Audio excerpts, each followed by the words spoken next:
la bienvenida al doctor César Martínez Longoria. Él es pediatra, infectólogo, profesor clínico del Hospital San José Tec Salud del Tecnológico de Monterrey. ¿Cómo estás, querido César? Bien, bien, buenas tardes, Etel. Gracias por la invitación a tu programa. Gracias por permitirme poder platicar un poquito sobre meningitis, sobre vacunas, sobre todo esto que está pasando en el mundo. Fíjate que me importa mucho que la gente sepa los primeros síntomas. Primero, ¿qué es la meningitis? Y cuáles son los primeros síntomas para que puedan ir a recibir ayuda, porque este es un tema importante. Sí, claro. La meningitis es la inflamación de las meninges. ¿Qué son las meninges? Las meninges son esas capas de tejido que cubren el cerebro. Entonces, cuando hay inflamación de estas capas, se denomina meningitis. Y eso tiene que ver con un proceso infeccioso usualmente, y esos procesos infecciosos pueden ser por un virus o por una bacteria, así como datos generales.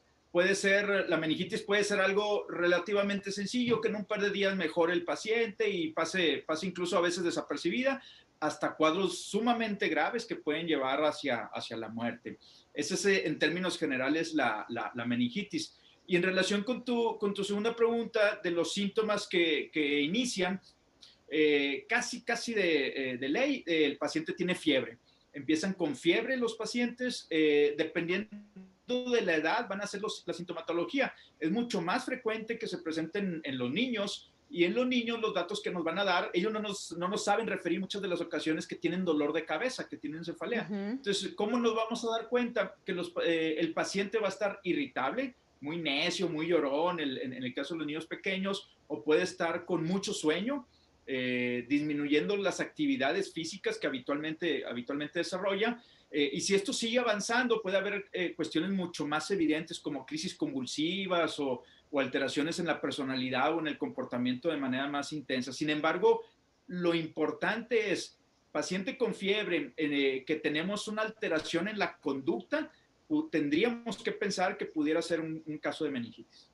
A ver, entendemos que es una enfermedad bacteriana o viral que inflama, o sea, lo itis es que inflama las meninges, que es esta capa que recubre el cerebro, nuestro sistema más eficiente y lo que tenemos que tener más protegido para que esté pendiente.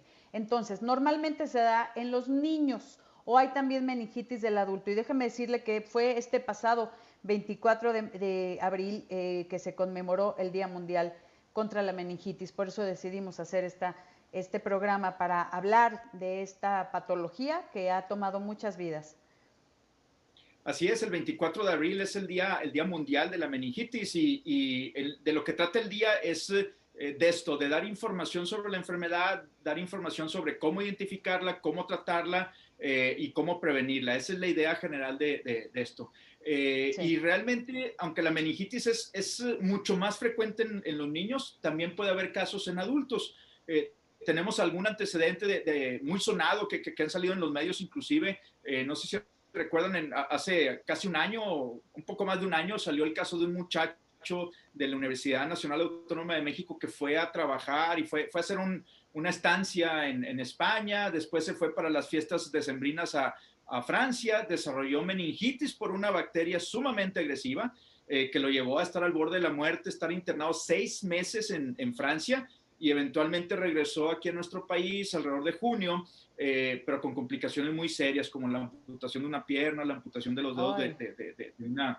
Entonces, por eso les digo, esto puede ser como algo relativamente sencillo cuando usualmente se trata de virus, hasta algo sumamente grave cuando se tratan de algunas bacterias en particular. A ver, eso es algo que te quiero preguntar. ¿Cómo podemos adquirir esa infección? O sea, puede ser eh, por una cuestión de oído, puede ser por una gripa, por algún otro tipo de infección, porque normalmente no piensas en una infección de esta capa que cubre el cerebro con algo tan simple como lo podríamos tomar o llamar tan simple como una infección de vías respiratorias.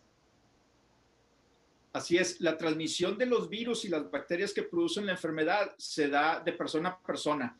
Es decir, yo puedo tener el virus, yo puedo tener la bacteria usualmente en mis vías respiratorias, y al momento de interactuar con otra persona, y si se tratase de un niño, a mí no me produce ningún problema, pero en los niños, en una persona con sus defensas bajas, en ellos sí pudiera producir esta alteración. Y usualmente lo que pasa es de que cae el virus o cae la bacteria en las vías respiratorias, llámese nariz, faringe, y a través de ese sitio puede pasar varias cosas. Lo más frecuente, afortunadamente, es que se descarta la infección y se curan sin ni siquiera darnos cuenta. Que ahí te voy a detener. Te voy a detener ahí, querido Hugo, porque justo es lo que digo, perdón, ya te estoy cambiando el nombre, César. Quiero entender cómo se pasa a otras partes del cuerpo y cómo avanza esta infección. Vamos a una pausa y regresamos con más aquí en Bien y Saludable, no se vayan. Platicando con el doctor César Martínez Longoria, él es pediatra, infectólogo, profesor clínico del Hospital San José Tec Salud del Tecnológico de Monterrey, con este tema, ya que el sábado fue el Día Mundial de la Meningitis. Y antes de continuar, querido César, les mandamos un saludo muy, muy cariñoso a quienes nos escuchan en Monterrey, que tenemos grandes, grandes amigos. Así que un beso enorme para todos ustedes, porque de verdad es gente maravillosa, nuestros norteños. Bueno, y de todo el país, ¿qué les digo? Ahí ya tengo amigos por todos lados.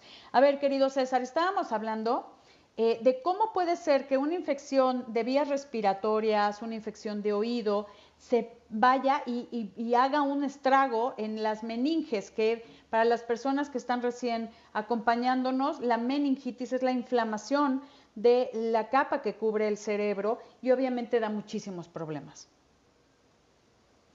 Una vez que el virus o la bacteria, el microorganismo llega a la vía respiratoria, usualmente a través de la nariz o de la boca, se empieza a ver interacción en la mucosa respiratoria, usualmente de la faringe, y a través de ahí pueden pasar varias cosas, como veníamos diciendo, se van a los oídos, se van a los senos paranasales produciendo infección de oídos, sinusitis, o inclusive en algunas ocasiones se van directamente al torrente sanguíneo y de ahí migran directamente a las meninges. Y es como se produce el proceso inflamatorio. Muchas de las veces podemos tener el microorganismo en nuestras vías respiratorias y no nos damos cuenta, porque somos lo que denominamos portadores asintomáticos. Es decir, tenemos el microorganismo, pero no nos damos cuenta de eso. No tenemos la enfermedad. Exactamente, no desarrollamos la enfermedad, pero si nosotros estamos en contacto con personas susceptibles, en esas personas, particularmente los niños o las personas con algún tipo de deficiencia de su sistema inmunitario, en ellos esos microorganismos sí pueden producir mayor problema. Ok, a ver, yo te comentaba fuera del aire, César, que una pareja de amigos desgraciadamente perdió a un hijo, justo porque empezó con un dolor de oído. Y los médicos, que pues fue a su otorrino, me imagino, le mandaron nada más unas gotitas y alguna cosita. Pero esto se fue complicando y desarrolló meningitis y desgraciadamente falleció. Que eso es como de, o sea, ¿cómo puede ser posible que un dolor de oídos o una infección de oído, porque no sé exactamente qué era, me imagino que sí era una infección de oídos, puede llevar a la muerte, pero no es la infección de oídos, sino el cómo se va desarrollando la meningitis que protegen el cerebro?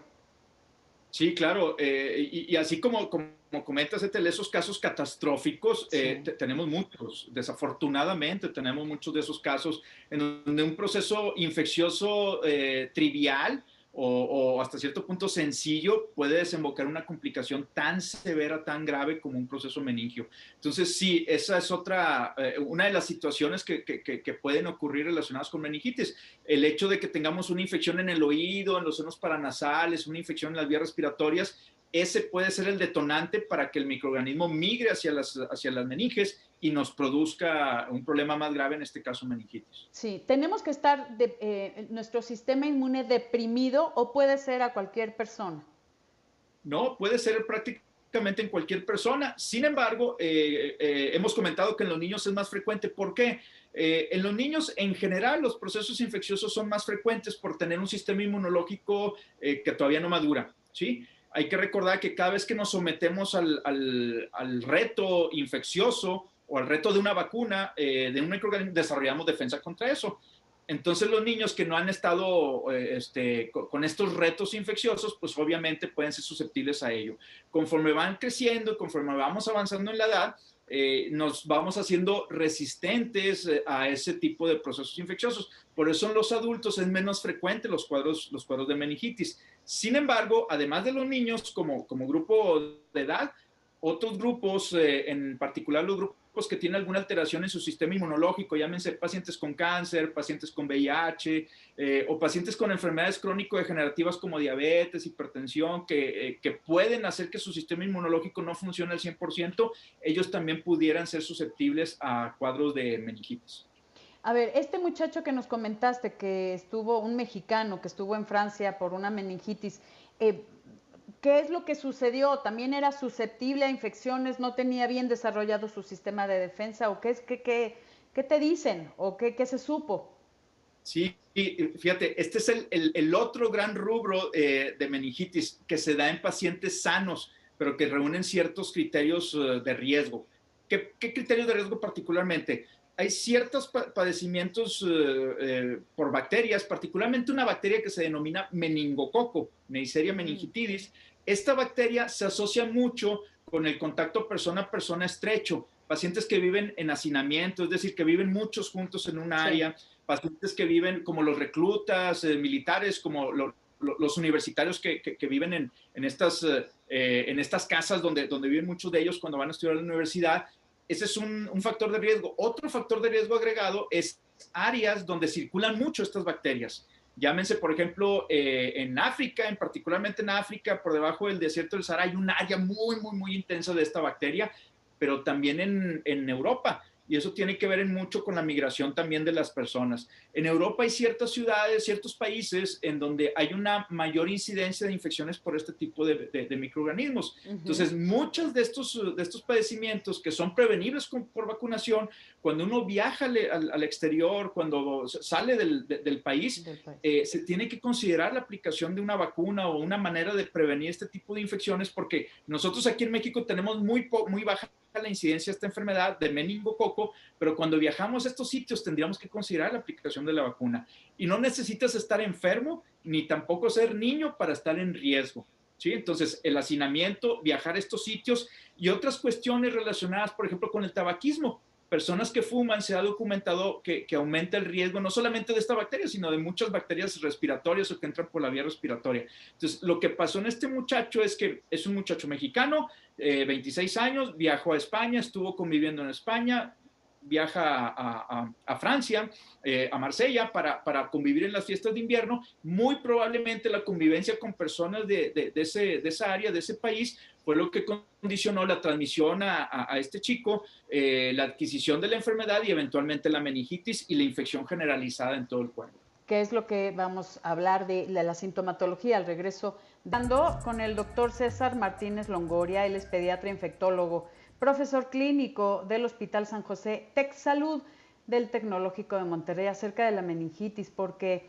pues el sábado fue el Día Mundial de la Meningitis y esto provoca una inflamación de las membranas que recubren el cerebro y la médula espinal. Es una enfermedad mortal, debilitante en la mayoría de los casos, como este chico que quedó con varias secuelas, lo que nos estabas comentando. Y también nos comentaste acerca de que cuando hay infecciones en la cara, o sea, cerca, pues podríamos llamarlo por la cercanía al cerebro, ¿cómo saber que algo está saliéndose de lo habitual? Algo que, bueno, ya no es una gripe normal, ya no es una infección de oídos. ¿Cuál es ese síntoma de alarma que me debe de hacer llegar así a un servicio de urgencias? Sí, claro. Usualmente cuando se tiene un proceso respiratorio, un proceso y no sigue el curso normal o que la fiebre empieza a ser de mayor grado, es decir, si estamos cruzando con fiebre de 38 grados, 38.5, y de repente empezamos con fiebre de 39, 39.5, que ya se considera fiebre grave, sí. Tendríamos que considerar que probablemente, no necesariamente meningitis, pero probablemente estemos ante alguna complicación del proceso infeccioso. Ese es un dato. Y los otros datos de suma importancia y que ya nos orientan bastante que estamos teniendo algún proceso neurológico relacionado con las meninges es las alteraciones neurológicas, particularmente dolor de cabeza en niños o en adultos que ya lo pueden referir. Esa es una. La otra, en el caso de los niños que están muy necios o muy irritables, o la contraparte que están muy adormilados o muy hiporreactivos, que no reaccionan adecuadamente a los estímulos. Ese sería otro dato. La otra es que empiecen a vomitar o empiecen a existir vómitos, que eso reflejaría también algo de irritación, de la misma irritación, se puede traducir en esos vómitos. Y cuando empieza a haber alteraciones ya propias del sistema neurológico, como crisis convulsivas, que esto es un grado ya más avanzado del problema, ¿no? Cuando empieza a haber todas estas alteraciones. Y otro dato sumamente importante es la aparición de manchas en la piel, que probablemente no lo relacionemos tanto con los problemas meningios, pero particularmente un par de bacterias, además de que se van a las meninges, pueden circular en el resto de la sangre, en el resto del cuerpo, y al irse a la piel nos producen áreas que denominamos necróticas. Se muere un poco la piel en esos sitios, sí. empiezan a aparecer áreas violáceas. Esas áreas violáceas son de piel que empieza a morir porque no circula la sangre. Y eso es porque la bacteria se está quedando ahí en ese sitio. Y puede ser tan discreto como unas cuantas manchas violáceas y tan grave como de una extremidad totalmente muerta, que haya necesidad de llegar un poquito más allá, ¿no? Que eso es lo que comentabas que pasó con el chico de Francia, que tuvieron que amputarle. Así es, este chico desafortunadamente tuvo una evolución sumamente grave, sumamente tórpida de la enfermedad, que llevó a esto que les estoy comentando, a la necrosis o que el tejido de la pierna se termina muriendo y por lo tanto se tiene que retirar. Y eso fue lo que pasó en este muchacho. No en todos los pacientes pasa eso, pero es un grado extremo, un grado muy, muy, muy severo de lo que puede pasar en estos casos. Y obviamente no tenemos que llegar a esos grados. Una pregunta, César, porque nos quedan un par de minutitos. La meningitis, sí. ¿Qué probabilidad hay de curación o de si es un diagnóstico oportuno o cuando ya hay meningitis ya se va complicando según el estadio de la enfermedad? Así es, cuando se trata de microorganismos sumamente nobles, por decirlo de alguna manera, o no tan agresivos como algunos virus, prácticamente el 100% se cura y es raro que haya alguna secuela. Pero la contraparte es esta bacteria meningococo, en donde de cada 100 personas que se infectan, una tercera parte puede llegar a morir, una tercera parte puede llegar a quedar con alguna secuela como la que comentábamos de este chico, o secuelas neurológicas, y solamente si acaso una tercera parte, un 30, un 40%, pueden sobrevivir sin ninguna secuela. Entonces, y algo bien importante de comentar también es que el punto de no retorno, en donde avanza la enfermedad hasta un momento en donde el desenlace va a ser muy tórpido, es alrededor de 19 horas desde que empieza. Entonces, tenemos que hacer el diagnóstico muy, muy, muy rápido, de manera muy oportuna, para iniciar el tratamiento de manera muy temprana. Que eso es, yo creo que nos despedimos con eso, querido César, que esto es algo fundamental, el que vayan a acudir por ayuda de un profesional en cuanto empiecen a estos síntomas como los que mencionabas, dolor de cabeza, letargo, adormecimiento, incluso hasta convulsión.